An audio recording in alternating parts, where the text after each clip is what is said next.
Oi, pessoal, tudo bem com vocês? A gente vai ler isso do capítulo 17. No capítulo 16, a gente vê a maravilhosa providência de Deus de mandar maná, né, de mandar o pão do céu para que os israelitas pudessem comer naquele momento que eles estavam no deserto, onde eles não podiam encontrar alimento facilmente ou eles não poderiam plantar para recolher, né, esse plantio e se alimentarem. Então a gente vê Deus mandando isso, colocando ordenanças, falando como eles deveriam recolher esses manás, né? E aqui, no capítulo 17, a gente vai ver alguns pontos importantes. A gente vai ver o povo murmurando mais uma vez, né, que eles não tinham água para beber, onde eles já tinham sido reprovados nessa murmuração lá em Êxodo 15, quando eles reclamavam. E a gente vai ver também Moisés ferindo uma rocha e dela saindo água. E a gente vai ver a primeira vitória de Israel em uma guerra, né, onde eles mesmos que tiveram que lutar, porque até aqui a gente viu que tudo que o Senhor fez para tirar eles do Egito, os israelitas não fizeram nada, né? Foi o Senhor que foi mandando e batalhando por eles. Nessa aqui, o Senhor estaria com eles, mas eles que lutariam essa guerra, tá bom? Tendo partido toda a congregação dos filhos de Israel do deserto de Sim, fazendo suas paradas, segundo o mandamento do Senhor, acamparam-se em Refidim, e não havia ali água para beber. Então aqui o povo, como eu já havia dito, ele já tinha sido reprovado, né, por conta da água. Quando eles chegam lá em Mara, e Moisés joga o madeiro na água amarga e a água se torna uma água limpa, uma água boa para se beber. E aqui, mais uma vez, eles chegaram e não tinham água. Então o povo aprendeu, né, com o passado, né? Então a gente vai ver que eles não aprenderam com o passado, né? Que Deus proveu água para eles no passado, que eles não creram novamente. Contendeu, pois, o povo com Moisés e disse: Dá-nos água para beber. Respondeu Moisés: Por que contendais comigo? Por que tentais ao Senhor? Como de quem diz assim, gente, vamos orar, Deus já deu água pra gente, por que vocês ficam reclamando?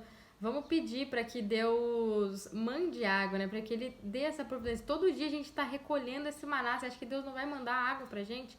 Então a gente vê aqui mais um ato de falta de fé, onde parece que os israelitas eles não estão entendendo muito que o Senhor estava com eles, né? Apesar de todo dia eles verem a providência de Deus quanto ao alimento, a coluna de nuvem estando com eles, né? Mas parecia que eles não estavam entendendo isso. E aqui eles reclamaram mais uma vez, né? E Moisés, ele relembra, né, que essas murmurações, na realidade, não são contra ele, né? São contra o próprio Deus. E eles não estavam meio que nem enxergando que Moisés também estava com eles no mesmo barco, né? Vocês não têm o que beber? Eu também não tenho o que beber, né? Tendo aí o povo sede de água, murmurou contra Moisés e disse: Por que nos fizeste subir do Egito para nos matares de sede, a nós, aos nossos filhos e aos nossos rebanhos? Então, apesar de tudo, apesar das promessas, apesar dos milagres, apesar das providências suprindo a necessidade do povo que Deus estava, o povo ainda tinha essa ideia de que eles foram tirados lá do Egito para morrerem no deserto. Então, a gente vê mais uma vez a incredulidade do povo, de apesar de tudo que eu comentei, né, de tudo que eles passaram e vivenciaram, eles ainda, diante de um problema, eles murmuravam e eles não confiavam plenamente que Deus de que Deus iria cumprir e levar eles para uma terra próspera. O povo continuava muito incrédulo. Então clamou Moisés ao Senhor: Que farei a este povo? Só lhes resta apedrejar-me. Respondeu o Senhor a Moisés: Passa diante do povo e toma contigo alguns dos anciões de Israel. Leva contigo em mão o bordão com que feristes o rio Nilo e vai. Eis que estarei ali diante de ti sobre a rocha em Horebe. Ferirás a rocha e dela sairá água, e o povo beberá. Moisés assim o fez na presença dos anciões de Israel. Então, Moisés estava aqui, Senhor, o que esse povo, daqui a pouco eles vão pegar e vão me apedrejar, né? Eles estão furiosos, eles estão incrédulos, eles estão colocando a culpa em mim, né, da gente não estar tendo água, né? Senhor, me ajuda, né? E a gente vê aqui que o Senhor fala assim, Moisés, Então você vai fazer o seguinte, você vai pegar uns anciões aí, né? Porque como testemunho do que eu vou fazer agora, porque assim o povo vai acreditar no que vai acontecer. Então, a gente vai ver aqui que Deus ele proveu mais uma vez, né, um milagre de uma maneira realmente sobrenatural.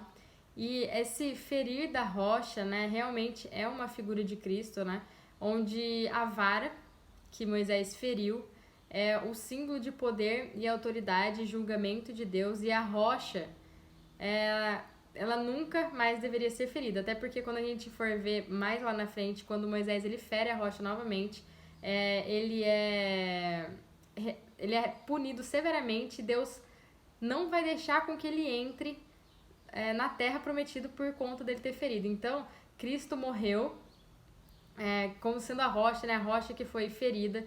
Ele morreu, ele estava sofrendo a ira do Pai por conta dos nossos pecados. Então, Cristo ele morreu uma vez só e isso é suficiente. Por isso que a rocha não deveria ser batida de novo.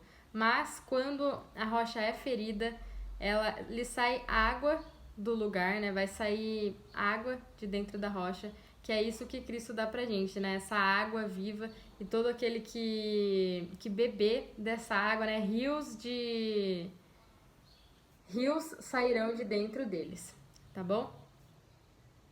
E chamou o nome daquele lugar Massá e Meribá, por causa da contenda dos filhos de Israel, e porque tentaram ao Senhor, dizendo: está o Senhor no meio de nós ou não? Então, Massá, gente, significa tentação, provocação, e Meribá significa contenda, reclamação. Então, o lugar ali permaneceu como uma lembrança da descrença de Israel, né? Porque realmente como que eles puderam duvidar que se o Senhor estava ou não no meio deles, vendo, né, a nuvem de dia, a coluna de fogo à noite, né? Então, infelizmente, murmuravam. Então veio Amaleque e atacou Israel em Refidim, onde eles estavam. Então eles tinham acabado aqui de ter uma experiência grandiosa com Deus, né? E do nada os amalequitas eles surgem para atacar Israel. Aqui, gente, eu posso fazer até uma relação assim, Faraó como sendo a figura de Satanás, onde ele tenta evitar que você seja liberto do Egito, que você saia da escravidão do pecado antes da sua conversão, né? E depois que passam pelas águas, né, do Mar Vermelho, que o Paulo ele diz que os israelitas ao passarem pelo meio das águas do Mar Vermelho representava o batismo, né?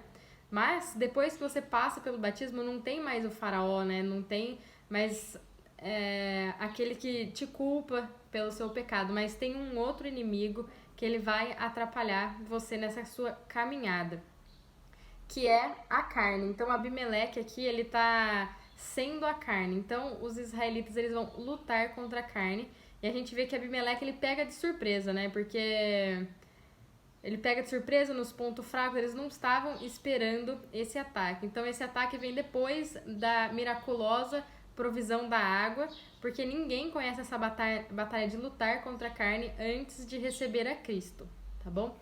Gente, Amaleque, se a gente for ver a genealogia dele, ele é um descendente de Esaú. Vocês lembram de Esaú? É o irmão de Jacó, né, que depois virou Edom, né? Os edomitas. Então é Esaú que teve Elifaz, e aí Elifaz teve Amaleque, tá bom? Que são os amalequitas, mas da descendência de Esaú. Com isso, ordenou Moisés a Josué: escolhe-nos homens e sai e peleje contra Amaleque, e lute contra Amaleque. Amanhã estarei eu em cima do monte e o bordão de Deus estará na minha mão. Então a gente vê, né, ainda que Josué, aqui ele não havia sido mudado de nome, o nome dele era Oséias, mas aqui Moisés coloca ele Josué, porque ele viu Jesus, ele viu a obra de Cristo, onde Josué e Jesus é a mesma palavra, no hebraico, né? Yeshua, Jesus, e Yahushua, gente, desculpa, Yahushua, que é Josué, é o mesmo nome, mas sendo uma abreviação, tá bom?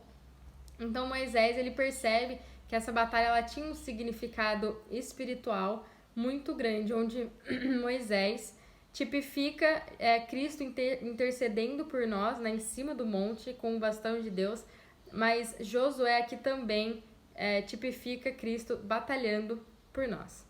Fez Josué como Moisés lhe dissera e lutou contra Amaleque. Moisés, porém, Arão e Ur subiram para cima do monte. Quando Moisés levantava a mão, Israel prevalecia. Quando, porém, ele abaixava a mão, prevalecia Amaleque. Então, o segredo dessa vitória não estava no centro da batalha, né? Mas em manter as mãos de Moisés, né, do líder, levantada, mostrando que o poder da oração intercessória é muito grande, né? Então a gente deve orar e interceder pelas outras pessoas, né? E a gente não pode orar por vitórias se a gente não estiver lutando as batalhas. A gente também não pode orar por bênçãos se a gente não estiver trabalhando, né? Por exemplo, assim, o que adiantava Moisés estar lá orando se o povo tinha que estar lá batalhando, né? O que adianta eu pedir e orar um emprego, uma bênção, se eu não estou indo atrás desse emprego, né? Então isso mostra claramente, né, essa questão da mão, que a vitória viria do Senhor, mas que eles precisariam estar ali na batalha. Ora, as mãos de Moisés eram pesadas, por isso tomaram uma pedra e a puseram por baixo dele. E ele nela se assentou. Arão e Ur sustentavam-lhe as mãos, um de um lado e o outro do outro. Assim lhe ficaram as mãos firmes até o pôr do sol. Então a gente vê que eles estavam, Moisés ele estava assim, né? Um segurando a mão dele de um lado e o outro segurando a mão dele do outro lado. Ele estava fazendo realmente um sinal da cruz aqui. E a gente vê a rocha aparecendo mais uma vez aqui, onde a rocha como uma figura de Cristo. E a gente vê que Moisés ele se assenta na rocha, ele descansa em Cristo. E aqui a gente vê que esse Moisés segurando esse bastão em forma de sinal de cruz pois era o nome de Jesus que comandava a guerra, gente, desculpa, que comandava a guerra lá, representado por Josué, lá na batalha, que é o que tinha sido escolhido para estar na frente dessa batalha. Então, gente, uma coisa que a gente tem que deixar claro é que não haveria vitória sobre o inimigo se Jesus não tivesse se entregado na cruz em nosso lugar, né? Então, se a cruz não tivesse sido levantada com o Cordeiro de Deus, se o seu sangue tivesse sido derramado, a gente não teria essa vitória e a gente estaria morto espiritualmente e longe de Deus. E Josué derrotou a Amaleque e a seu povo a fio de espada. Então, eles venceram a guerra. Então disse o Senhor a Moisés: escreve isto para memória num livro e repete-o a Josué, porque eu hei de riscar totalmente a memória de Amaleque debaixo do céu. Então, a gente vê, né, que para que as obras de Deus não fossem esquecidas, para que servisse de testemunho também para as futuras gerações, era para eles deixarem escrito, tanto Moisés como Josué, era para deixar escrito essa vitória e que Deus, como é que está escrito aqui? Riscaria totalmente a memória dos... Então ele destruiria completamente os amalequitas. E Moisés edificou um altar e lhe chamou: o Senhor é minha bandeira. E disse: porquanto o Senhor jurou, haverá guerra do Senhor contra Amaleque de geração em geração. Então aqui a gente vê que o Senhor ele se revela como o Senhor é minha bandeira, Jeová Nissi, né, em hebraico, que significa Jeová é a nossa bandeira, né, o Senhor é a nossa bandeira. E Deus levou todo o crédito por essa batalha, até porque não estava na luta, né, estava com que Moisés permanecesse com as mãos erguidas, né, para interceder pelo povo, né. Então a gente vê que o Senhor dos Exércitos concedeu a vitória para eles. E é isso que acontece com a gente. Porque Amaleque aqui é tipificado pela carne, aquela que está dentro de nós, né, que a gente luta diariamente contra depois que a gente é batizado, que a gente reconhece, a gente sabe discernir uma coisa da outra. Mas que essa vitória, a gente luta com isso, mas a vitória sobre a carne é dada através de Deus, através de Jesus, tá bom? Então, gente, esse é o capítulo 17. Espero que eu tenha conseguido trazer tudo explicar para vocês, trazer essa revelação para vocês e vocês tenham entendido, tá bom? Fiquem com Deus e até o próximo vídeo.